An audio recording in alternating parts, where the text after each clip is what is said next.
day I was thinking, well, since it's our last class together, we would just like do question and answers. So Emily did email me some questions. Yay. Yay. Your questions were, how do you make the decision before production begins to which category, for example, new media versus ultra low budget, your film needs to be in before you have even gotten distribution? So everything I make is independent. So I don't have distribution attached to any of my films before I make the films. So you raise what you can raise. I mean, if you say, I want to make a movie for 1.5 million, and you're going out there and you're saying, I won't make it unless I raise 1.5. As the producer, it's really up to you what budget you're going to make the movie for. And then based on the budget you pick, like say, I can do this for 500,000, then that's what you're going to submit to SAG before you start shooting, because it's based off the budget. But for me, and if you have if you get a distribution deal and you know what the budget is, that's really hard to get the distribution deal ahead of time. Do you know what I'm saying? Does that make sense? Emily? You're muted. Yes. So, okay, so then is it possible to go into new media and then get it released theatrically? Right, because you had that question too. That's a great question, because actually new media, I don't even know if I don't know, because it's been a little while since I did new media. New media used to cover everything as long as it was new media, which was Netflix. But then things started changing as Netflix became a humongous platform, So what is new media? Like, what is considered new media? Well, back in the day, it was like Netflix, like a streaming platform, because it was new media. And new media's contract, which I would have to do research because I haven't done new media in a while, but new media's contract was really great in SAG, because it really was like, SAG said, I'll step out and the actor and the producer can make a contract for themselves, and we will not interfere. So it was actually how we did a lot of very indie movies under a contract with SAG, because SAG would step out, but still allowed you to use the actors. Now, I know things have changed because new media's changed. Also, there are some little loopholes that we can talk about for that. So technically new media back in the day was you released online first, online anywhere. So we made a little movie called Catching Faith under new media, 75,000. We had gone and done this little theatrical in Wisconsin. And I don't know how, but SAG found out and contacted us and threatened us and said, you're theatrical. So we makeshift a website where we showed that we had put the movie online first. We actually kind of had to make something up, because even though we didn't have it. So anyway, so we just sent that back to SAG and said, no, the movie was released online before we showed it in this little theater. And we never heard from SAG again. Because SAG are big bullies. They're just big bullies. And if your movie's not really making a lot of money, don't tell SAG anything. I just found out about a movie that my friend was in. The producers alerted SAG. They applied for SAG. Then they changed their mind and went non-union. Well, guess what? SAG showed up on that set because they told them about. So you just never tell a union anything the union doesn't need to know. Is new media still exist? Emily, did you look it up and that's how you found it? Yes, it was in this article. Okay. Yes. We'd have to go online. I'd have to go on the SAG website and see what all details about new media now. But I mean, we were using new media up until just a couple movies ago. But new media meant that your movie needed to be online first, which even though we did DVDs, iTunes would release our movie before we would go on the shelves. So that's how we finagled that. We were like, well, at midnight, our movie was available online. And then we went on the shelves of the DVD, because as long as you have released online first, and you could even make a makeshift website and say it was there and show it to SAG, and then you make SAG fight you. In new media, back when I was using New Media, you Taft-Hartley'd all the actors. So the actors loved it because it was an automatic into the union. So it was like a really big loophole too. Like so many actors who would go and try to get their voucher. It was like hilarious because it was like SAG doesn't make any sense. They make it so hard to get a voucher, but under New Media, you were required to Taft-Hartley everyone. It doesn't cost the production anything. It's just a Taft-Hartley through SAG. So maybe SAG was looking at New Media as a chance to get a bunch of dues from actors, because the second you do a New Media and you're Taft-Hartley, you can't work again until you join the union. Oh, okay. So and then again, I've worked with a lot of actors who didn't join. We just kept Taft-Hartley and them on every single movie, and every movie they got told to join the union and they didn't. But yeah, so really, I think the biggest thing for any contract with SAG, when you decide to go with SAG, is definitely read the fine print, know what the release is. There are some contracts where it's like you can release online as long and then go somewhere else. You just have to first be online. Really, we don't even want to do theatrical. You're going to lose so much money. So the truth is, if you're doing an indie movie, going theatrical is, unless you're Jesus Revolution with Lionsgate, $50 million of marketing behind you, don't go to the theater. We always lose money. We did switched in the pandemic as a gift to theaters because they asked for it, and then we end up losing a ton of money. So because it's like people really aren't going to the theater, and it's not you want to start making money, Wow.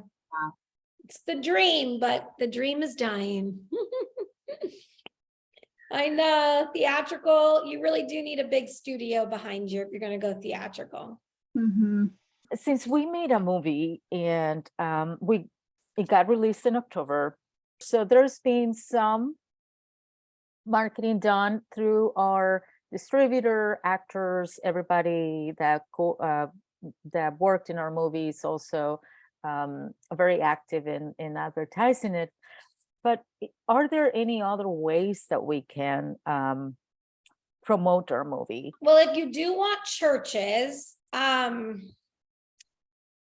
you could go, just start looking up all the church websites and email addresses and the secretary. And I know it's a lot of work, because I've had people say that to me, and I'm like, that's a lot of work that I'm not prepared to do. But you can look up all the churches and email them. And if I were you, one of the things I would do is put together a press release. If you don't already have one, put together a press release and just start sending that out to anybody you want to be aware of your film. Okay. And that's what I do. And anyone you can connect on your own, churches or whoever you think is the right connection, or Christian Cinema and Movie Guide, and like you look up and this is a faith-based film. Yes, it is. Yeah. So look up any publication that promotes Christian movies, and just send them your press release, email them. I mean, I email Christian Cinema every time a movie comes out and says, hey, my movie's coming out. And we've hired marketing companies in the past, but you still are responsible for so much of the work. So it's good for you to begin this database, have it for all you guys, like, especially if you're going after an audience, like I have a database of every person who's ever interviewed me, and I keep that in a spreadsheet. So every time my movie comes out, I do not rely on the marketing or the distribution company. I send the press release and says, I'm available for an interview. I obviously can't do that for the actors, but I can do it for myself in the movie. So a good press release, and start doing research. Christian Cinema, Movie Guide, I Disciple, The Giving Company, just start researching anyone that you can get this in their hands, and send the press release and then follow up. It's a lot of work. I'm not going to say, oh, you just do it. I mean, everybody just wants the easy fix. It's a ton of work, and that's why when we talked about branding ourselves and building a brand, that's why I'm really a believer in branding, because once you start doing your own marketing, you want to be able to be collecting a database that goes for all of your movies that makes sense, because I did that for my first horror movie and I had tons of connections. Never going to send them a press release for my Christian movies. So it's just start doing all the research and send them a press release, send them the trailer, the poster, whatever you have, and see if they'll run a story on it. Got it. Any other events that we can attend that we can connect with more creative. Well, minds. that's the other thing. Look up all the Christian ones. Christian Worldview Film Festival. There's one in Florida. What's that? Like the big Christian one in Florida. International Christian Film Festival. Yes. There's a ton of Christian film festivals that people go to, and that's a great place to connect with people who are Christians, if that's what you're looking to connect into. I do think random film festivals are trickier because you're looking for something very specific, people who promote faith films. So, and NRB is a great one. So last year, Andrea and we had The Greatest Inheritance coming out. We went and on our own dime, hired Epic Entertainment to rep us at NRB, and they got us all the interviews at NRB. So we did the press room, but we saved the money and we hired them, and they pitched us out to all the people at NRB, and we got a bunch of interviews. Okay.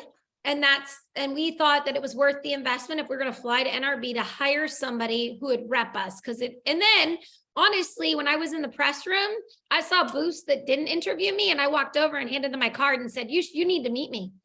I ended up getting like a bunch of interviews after the fact on Zoom because I walked over and did my own hustling. It's time consuming, but if you have the time and you don't have the money, then you're going to have to do it yourself, as opposed to hiring Epic Entertainment, which is a Christian marketing company. You hired them, they do all the work for you.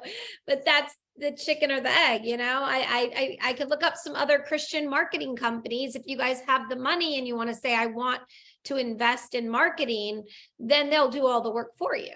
So you can bring them a budget and say, this is how much I have. What could we do with this? And then they'll work with you on what strategy. Like I really wanted interviews for my actors. So I said, go after getting interviews, you know? Okay, so kind of the order of things, you have your script, you really try to identify your target audience, you get a good poster, and then you guys typically shoot before you go out to distribution companies, or do you then try to go out to distribution companies at all to get some funding at that point, or you just always go to other source of funding? Yeah, because I've never been able to get the distribution company to give any funding. Okay. Like I said, Catching Faith 2 was a pre-buy, but they would not give us the money to make it. They would only buy it when it was finished. And they asked us for the movie. So that's how hard it is.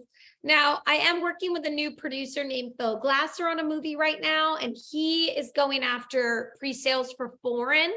But then again, it still all depends on the actor we get, and that, because that does have a lot of, right now it is so actor driven. You need the money for a star name, and then you need to find out who the star name, if the star name actually sells in the market. And some sell foreign, some sell the US. So having advice in that department is really good. How do you figure that out? Yeah. What a star sells in what market? Yeah. And I think some people are all really guessing, because I had a sales agent on my team for 10 years. So that had a lot to do with it. And he would say, not that name, this name. And then we go to market, and sometimes the name didn't do what we thought anyway. So, I mean, you're kind of a guessing game. But like, I know a woman who works at NBC Universal, and she was like, next movie, come to me about your actor, because I'll tell you if we would buy or not buy the movie based on who you have. So that was great. Like, that's a connection that I can go to, because she has yet to buy my films because the stars aren't big enough. So I was like, well, tell me who I need to get. Totally. Yeah. And then obviously Phil Glasser is in a whole nother league than I'm in. So his relationships are much different than I am, because he's super uber, been around forever and worked with Robert De Niro and John Travolta. So I'm going to learn from him on this movie so much. And I can't wait to learn from him, because I am, but granted, he was a child star who's now a really successful producer. So he obviously has been around way longer than I have and has more connections. But also, I got the spreadsheet on the foreign sales estimates, and it's pretty average. But again, it's all kind of a little bit of a guessing game, you know? And like, we paid a lot for Lee Ellen Baker, who, bless her heart, I love her, for Wish for Christmas, but we found out we went to market, her name didn't mean anything, sadly. Mhm. She wasn't worth the number we paid for her. So that was a really good lesson to learn, because we were like, ooh, and even Ryan was like, we overpaid for her. Now, not Mhm. Joey Lawrence, he sold. Even Bill Engvall sold higher than Lee Allen. So there's a little bit of a guessing game. But Lee Allen Baker brought in the Disney Good Luck Charlie audience, which is our audience. So when you're doing actors, you're also strategizing, does this person bring in the audience I'm going after? And we put a lot of YouTube stars in our movie, and we're very strategic. Chelsea Crockett had millions of followers. She was a Christian influencer, young girl. We went after her for a couple, like a small cameo in Wish for Christmas. It was her first time getting an acting job, and she said yes. And that was really wise because her audience brought in a bunch of Christian young girls. And that's us being strategic because we don't have a lot of money. I cannot get Jamie Lee Curtis. I cannot get, Sandra Bullock or some of these big names. So we have to go out with how much we have and be really strategic of who we cast to try to capitalize the best casting to get to our audience with the least amount of marketing Mhm. at the smallest budget level you can imagine. Mhm. And I had just kind of a generic question, not specifically on your stuff, but most of us are very new producers and some haven't done our total projects or anything yet. Would you suggest trying to get some kind of an entry level position at a production company or distributor to gain experience, or do you suggest just going for it kind of like you did and doing a really, really, really low budget first, then building up and building up? Like, to look back on it, what would you suggest?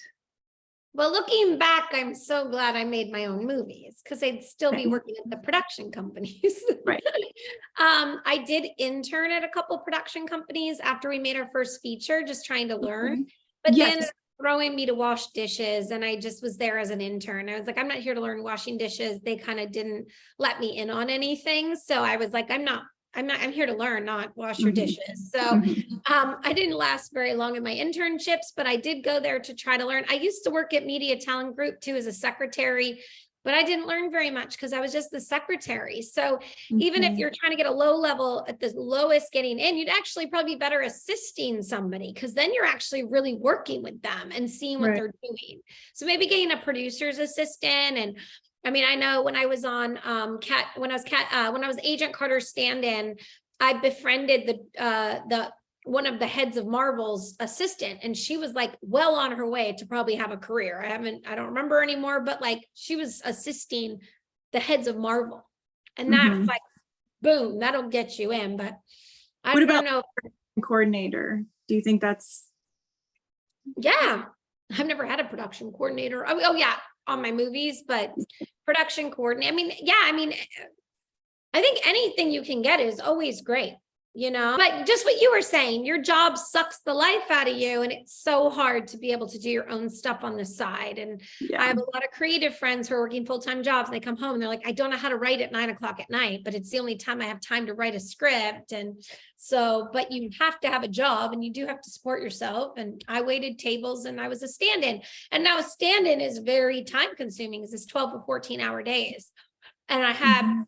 at the time I was married to my ex-husband, and he would do a lot of the editing work while I was paying for our life together as a stand-in. And then I would work whenever it wasn't. I'd be working from set on my computer because the stand-in, you're standing in and then you're off with nothing to do. So I could just bring my computer and I'd work and I'd do emails and all the stuff I need to do from work. If you want to produce and make something, the best thing to do, and think about it, shorts are just a bunch of days.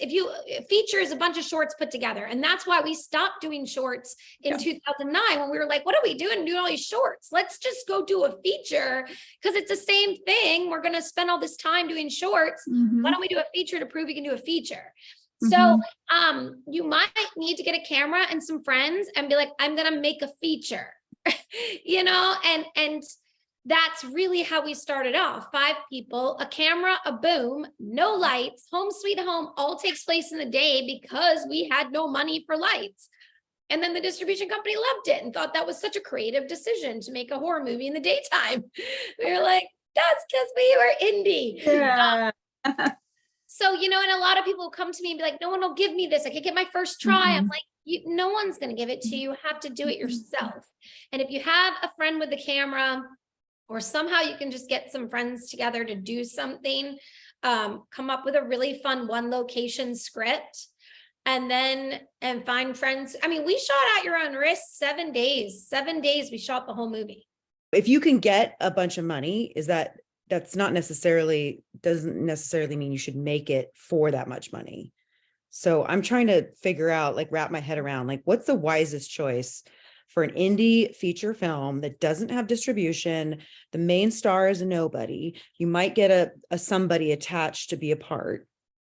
And yet you have access to up to 5 million. Is it smarter to make it for a lot less? Or, you know, I don't know. A really good question, because even my meeting with NBC the other day, she was like, supporting roles and stars is not what they're looking for. They're looking for a star that stars in the movie.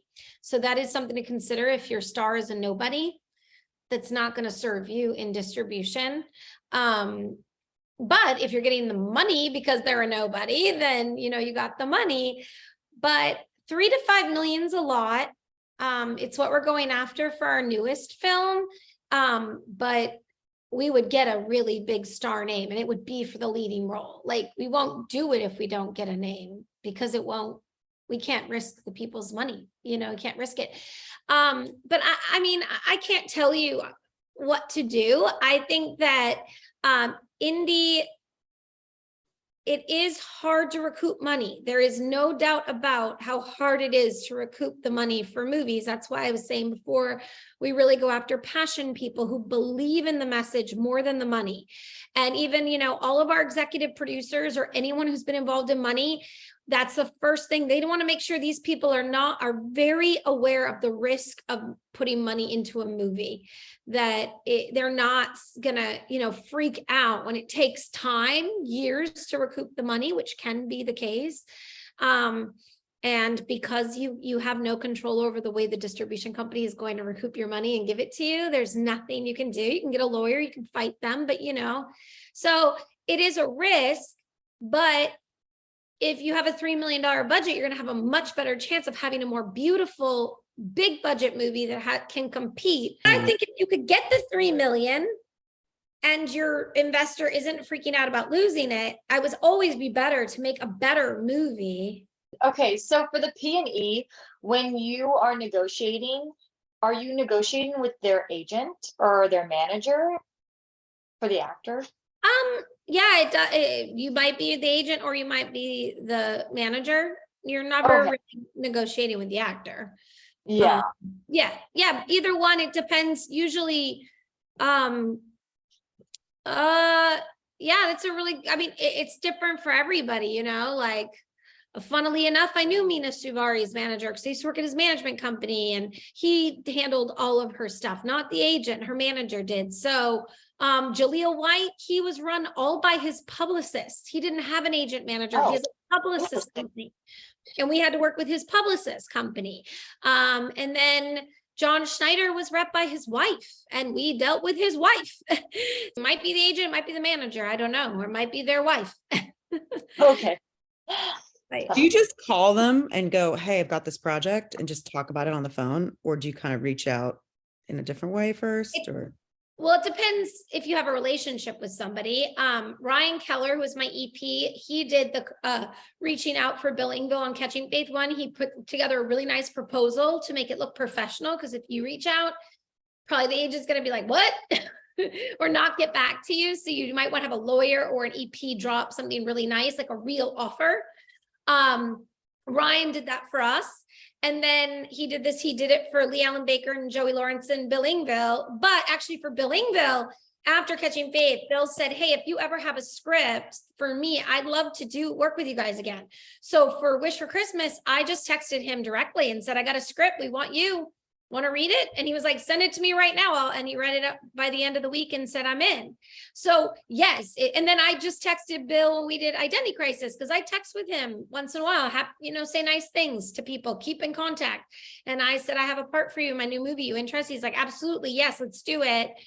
And then he wasn't available on the dates. So you can bypass the agent if you have a relationship with, like Vanessa Merrill. She did a lot of stuff because we had a relationship with her. She was like, don't tell my manager that I'm going to do a post, or next movie, call me, not my manager. You know what I mean? I figured the best thing to do is to submit it to the agent, or reach out to the agent, submit it, and then have the friend who's a good friend with the actress say, Mhm. hey, by the way, my That's friend did this coming. project, we submitted it, rather than the other way around, because that's unprofessional, right? If you don't have a direct relationship with them. Yeah, if you don't know them, no. But if you know them, it's good to make sure that any way that you can alert an actor that it's coming. Yeah, because then they can just call their agent and say, hey, I heard about this project. Just want to make sure I get eyes on it. Because I don't know if you guys know Madeline Carroll. She works a lot as an actor in the Christian world. We went after her for Switched. And she was friends with Chelsea Crockett. And I think even Chelsea tried to contact her, whatever. Her agents passed and said she's not interested. I met her at Movie Guide Awards, and she was like, I had no idea Switched had come to me. None. I would have done that movie in a heartbeat. So you never know. The actors might be losing things that they would have loved to have, but the actors just hid it. The agents hide it and don't show them, and then pass on their behalf. Any just tips again on securing distribution? Like approaches to distribution companies, or is it?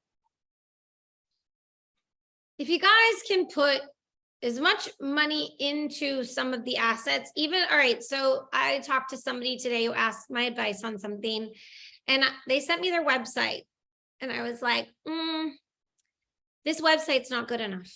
And right when I saw it, I judged it as a human being, that it was indie, low quality. And if you go and looked at the Switched website that Epic Entertainment made for us, it's gorgeous. And there is a difference. So I just feel like any way that you could be as professional as you can tell when something's indie, low quality, and they're not putting any taste behind it. You know what I mean? It's like really bad horror movies. You see the poster and you're like, that's, so I think like I'm always, and the person I talked to today was like, I have a friend who did my poster, and I'm like, your friend doesn't know what sells, your friend. So get away from the friend thing. Like, unless your friend is a professional in the industry of what you are looking for, I just feel like any way you can align yourself with professionals, and make it look as good as possible.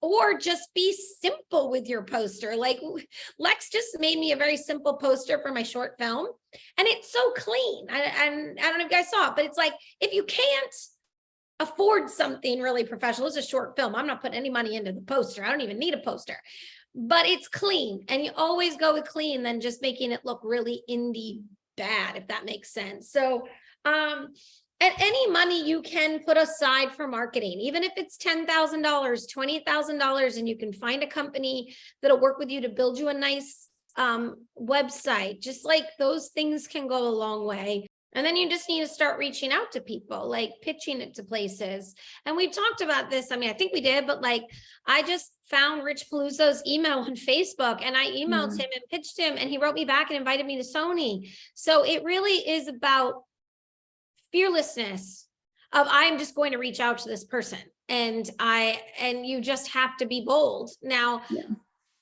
And if there's a company you want to work with, a producer, LinkedIn, IMDb, Facebook, find them, reach out, and be fearless and be courageous and be like, what I say to myself all the time? I already have a no matter what. Right. Like, I'll be afraid to do something. I'm like, wait, the answer's already no if I don't just try. Right. and I don't know if we talked about this, but I mean, I've been here 24 years, but it really is building relationships that you might not even see the fruition for 15 years. Like the fact that Mina Suvari, when I was 25, I worked at Media Talent Group, and that I was kind to everybody, making relationships, stayed in with those people. I'm a really good relationship builder. And when I stay relationships with you. And then when Mina Suvari is up for my movie, Oren Siegel's like, well, oh, it's Alexandra, of course. That was from 15 years ago.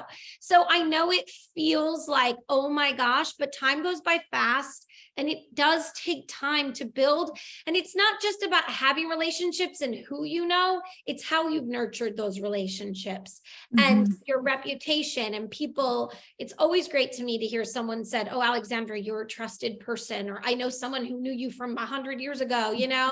So it does take a long time. It's not this business is so hard. And the truth is I built a relationship with someone at Netflix that I was working on for years, and now they're gone and I have no idea where she went. And that's frustrating too. I'll build these relationships and then the people move on and I can't find them. But I mean, then they'll probably hopefully move on somewhere else, you know, but like, I stay up with everyone. Like any connection I have, I'm always just like Frank at Walden Media every 3 months. Hey, just checking in, how you doing? And do you have an update? If you can collect some good industry people, stay with that. Don't just meet them and like let it go. And then I was going to say too about distribution. And I mean, I do feel like that's such the big cracking it, because what's the point of making a movie if no one's going to see the movie, right? I feel like when it comes to your assets, like website, poster, trailer, it's better to have nothing than have something be bad. And I think my Ryan Keller said that to me once in the beginning when we didn't have a lot of money. He's like, it's better for you to have nothing than this piece of junk website out there. So I have now kind of like really been like, it's better to just wait until you can make something good than putting out something that already looks bad. Does that make sense? Yeah. So, yeah, like some of our websites, like Catching Faith used to have a website. We took it down. It's been so long, but it's like, once you look at Switch to the Greatest Inheritance, Epic is so extraordinary that now I'm like, oh gosh, I'd never want to do it without them. I always will put money towards that, just like the poster, so that if I have a website, the website looks flawlessly beautiful, you know? Yeah, it looks good. Which one, Switch or Greatest Inheritance? I'm on Switched one right now. Yeah, Switched is amazing. They did such a good job. Professional, yeah.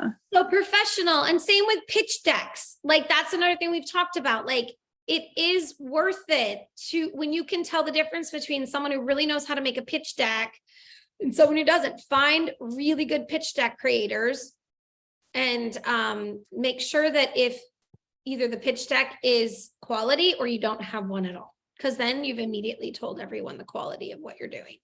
And what happened with one of ours? So we had a pitch deck and they're a group of men and it's a story about women for one thing. Start with that caveat. They're starting to strip out all the synopsis and things that actually tell what the story is. So that's making the pitch deck, I feel, not really tell the story. We've learned that a lot in that, like there's been some posters where I'm like, that's not what the movie's about. And they're like, who cares? It's called marketing. So if that's going to compel your audience, it's about women astronauts. You know what I mean? Like even like Hidden Figures, they're not going to space, but you're going to make that pitch deck be so compelling of what those women did in Hidden Figures. So it might not be so bad. I mean, Dating a College Clone, which is Identity Crisis, is about a girl who clones herself, and they have totally marketed it as a boy-girl dating movie.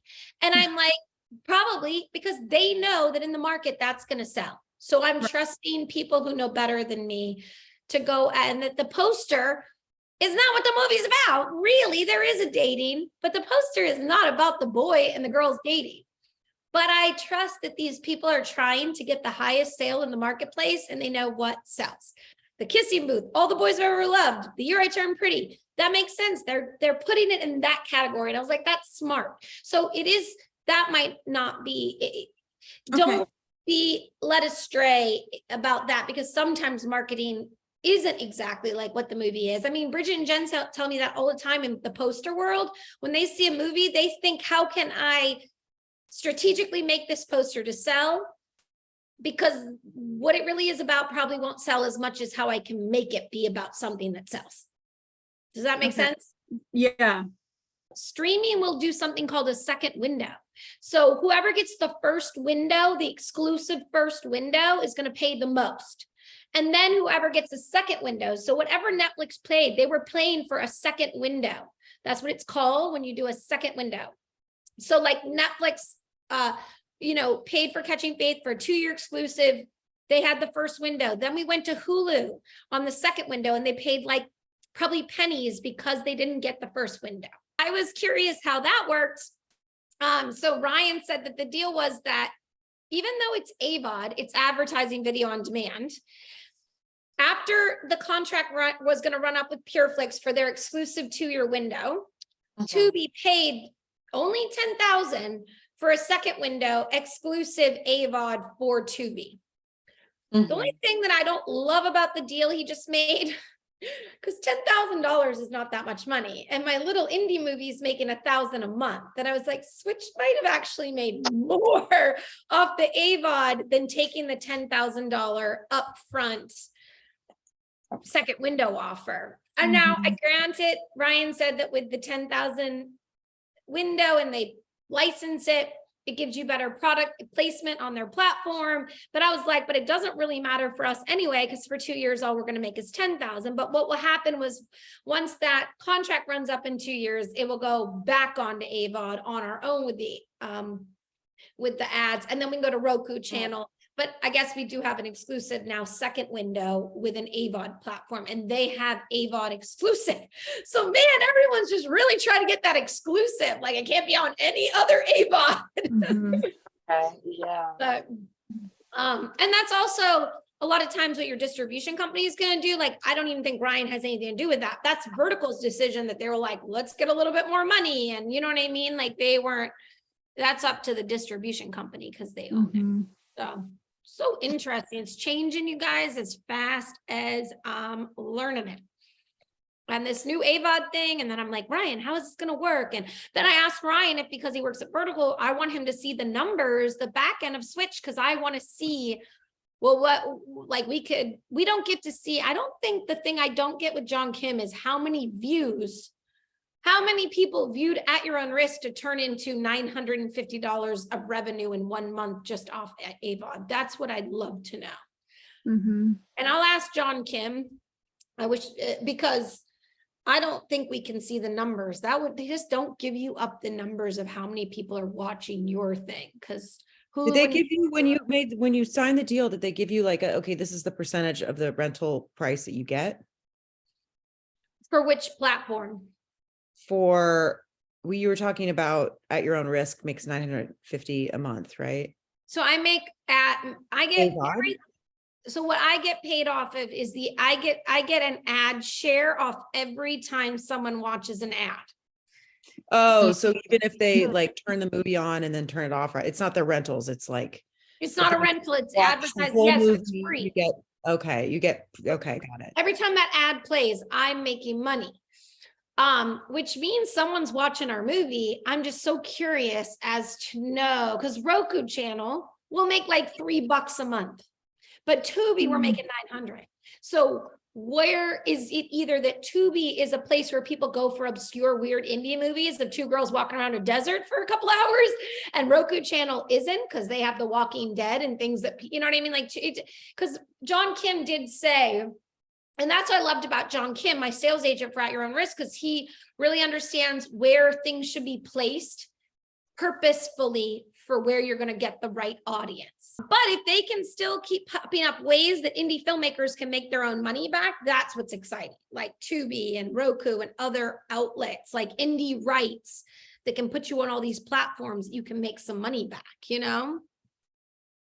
And if you can get people to buy it, make something marketable that sells, you know, because whenever I have meetings with independent filmmakers and they tell me what their movie's about, I'm like, you do realize that that is not going to sell to the masses, but really cool, beautiful story, or maybe it'll go to a festival, but you really have to think, how can I market this without marketing it? It's gotta, you know,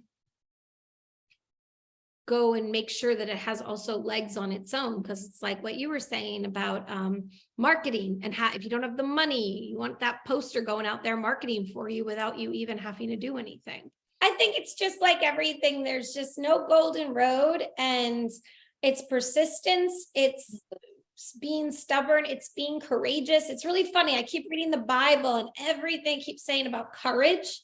And I was like, okay, God, like, I know I just need courage to continue to do this and courage to not compromise when they will, and it was, imagine like NBC Universal saying I would have bought your movie if it was this. And I was like, that's really hard to hear because I took that movie out to everyone and everyone rejected it. And then I could only raise that on my own. And so it's heartbreaking that I'm like, everyone said no.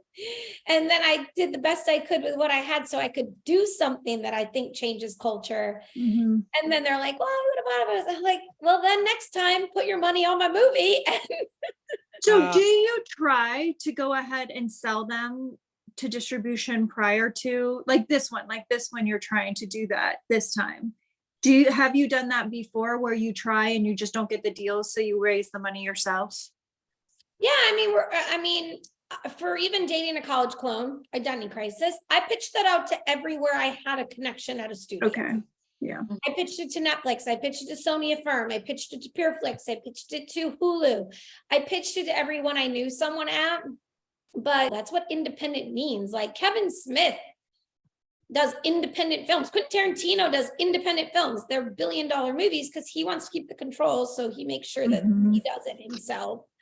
But so yes, I have, and I still I just pitched to the same person I know at NBC Universal, and they didn't come in on the movie. So it's like really challenging and then heartbreaking because I'm like, I don't have access to $3 million, and I'm trying to. So it is the chicken or the egg, and I was just reading this book about producing and stuff, and so the 3 relationships with studios are in-house studio production, and that's the one you don't want because the studio has control over the film. You bring them a script, but then they have control.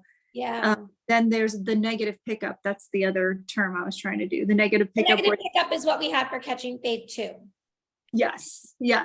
But so you have more control. They might get a final cut edit sometimes. RLJ did nothing. They didn't have any say. They were actually really wonderful. I have to say they were really wonderful. They really loved Catching Faith and they were so supportive and so amazing. The only thing they said was if there's no billing bill, there's no movie, and that was it.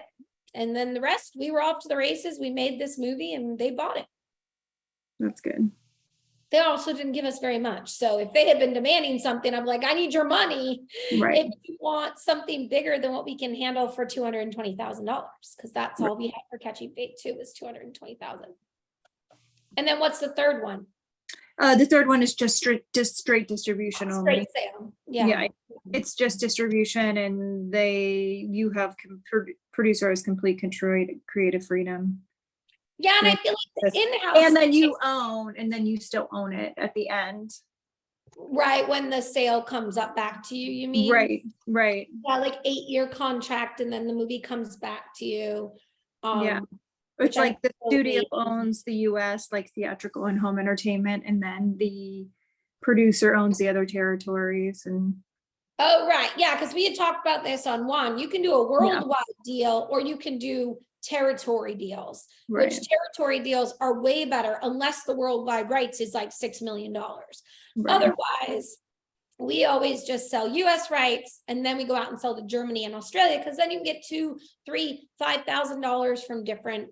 But you're not, the biggest thing about foreign is do not expect to ever see money in the back end from foreign. We have not seen anything I don't even get a report. I don't get quarterly reports from any of our foreign companies. So, and also foreign, it's hilarious. They kind of do whatever they want, because like funnily enough, Fox Disney in the Philippines bought Switched under a contract that they wouldn't release it until the US came out first.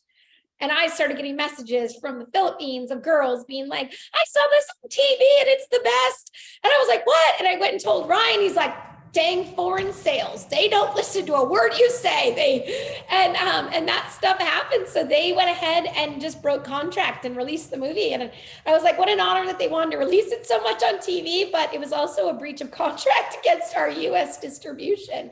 But There's like I think the legal, and it would be so hard to go after them, right? They're just like, we're in the Philippines. It's like, Not worth it. the Philippines, we're not going, even though it's Fox Disney in the Philippines, it was still, and we've had a lot of little things like that. And you know, Tubi jumped the gun and switched too early. And I saw it and I went and told Ryan, and Ryan was like, let me go tell Vertical. They are not allowed to release it yet. It's still under a PureFlix. So that stuff happens all the time. I probably just shouldn't have told Ryan, because I don't know if PureFlix would ever found out. But the truth is, it's always good to stick with your contracts as much as you can, because I wouldn't want PureFlix to call me and say, you know, even though I have nothing to do with that, I'm still the one with the PureFlix relationship. So I did the right thing and told Ryan. Tubi jumped the gun, and he said, oh, that's not good. Yeah. Because I want to keep a good relationship with PureFlix. So Yeah. Yeah. So when doing in-house, how do you know that they're going to change it? Because will you give them the script before you like go through production, and then they'll say like, this is what we want to change before they agree to everything? Or is it like they agree and then you don't know what will happen? Will they tell you what they want to change before you commit? Not always. Not always. No, you commit, and then, because I have a friend who just did a movie with a studio, and there was extensive script rewrites and extensive changes, because the studio technically owns it. So in-house means it's theirs. They own it. They can do anything they want. Whereas it's indie, you own it. No one, and like my investors sign contracts that they are silent investors. They are not allowed to come. That was a great thing that Ryan did. He was like, I'm not going to have a bunch of money people who know nothing about film start telling you guys how to make your movies. And that was really bold and courageous of him. They could visit, investors are welcome to come and visit the set and say hi, but they are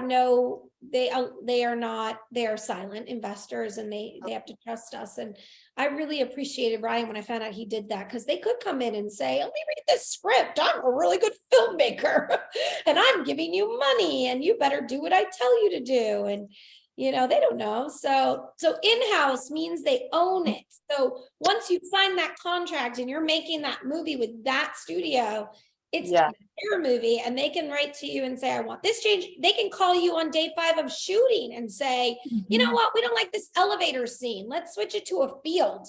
And I know that, you know, Jesse was the first AD on Flatliners, and he said the script they started on the remake of Flatliners was not the script they ended with. And that movie it was 0 on Rotten Tomatoes. And Jessica, I could have told you why. Every day rewrites came in from the studio, and the movie began to not make any sense at all. And he said that the studio just wanted a cat, and they were like, put a cat here, and it was just like random stuff. And then that movie did not do well, and he said it's because and it's an amazing director. The director is like Swedish director who won lots of awards, and ruined him in America. He hasn't worked here again. Oh gosh. Yeah, he hasn't worked again because his movie got wrecked by the studio, Sony, I think. And then now he went back to Sweden to make movies because it looked like he had a bomb. The other problem is, you know, and I hate to say it, but you know, it is SAG and IATSE and Teamsters and all that. The percentage that they add to everybody's salary is crazy. It's like, by the time you do taxes, Social Security taxes, the SAG rates and all that, by the time you do all that, it ends up being about 40% on top of your salary. Yeah, it's crazy. It's why we've stayed away really from nuts. food unions, because that's just so expensive. Yeah. And then, but once you hit a certain, you know, you get, I think at a 3 million, we'd probably have to go crew union. There's really no way around that at that budget level. So it'll be interesting if I raise money. I'll learn a lot going into that budget level. But I have a producer, I'm directing it, so. Yeah, but it bumps you up like $1 million. So if you break that threshold, then you have to get another $1 million, basically, is what it is. And then after any star name is probably going to be $1 million. So like, you know, You need $1 million. Yeah, but if you do it like you have it with paying them P&A. True. Well, yeah, but I'm still know. saying we're gonna be $1 million out of your budget. I mean, yeah, a friend of mine just told me how much he paid for his star, and it was like a million point 1.5, and their budget's 3 million. So they literally put 1.5 into the star name. Yeah, Over 50% above the line, because that's just one person. I know. Isn't that crazy? But that's what a couple of my friends from New Mexico are making some movies. That's what they're doing. They're just raising 3 million and putting it all into the star, and the star is getting everything, and they're making a super low budget like what I do, and just giving the star all the money. Apparently, I just found out that that's what Bruce Willis did for years. Yeah, just took a ton of money. He would have he had $1 million fee rate, and he would show up for like one day of shooting. Yep. And he would take anything for $1 million, and then they would put him in for like one day, and then he was on the poster, and they'd sell all these movies and stuff. Because then he sells really great foreign. So Right. like the finding the names that will get you that MG foreign. Him, and there's some other name that was kicking around that was like, this is the foreign name right now. You get this, it's like what's his name?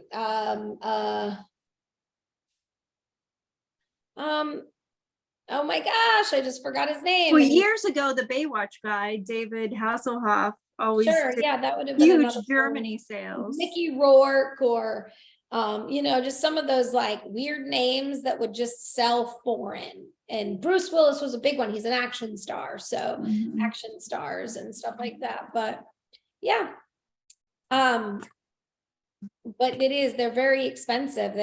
That's why everyone's like, get a star name. You're like, well, yeah, you need the money to pay the star name. Like they're not know. showing up for and then you hear the stories that they do, and you're like, okay, and I don't know, like indie movies that do get star names because they love the script, but then you wonder what the deal really was. I don't know.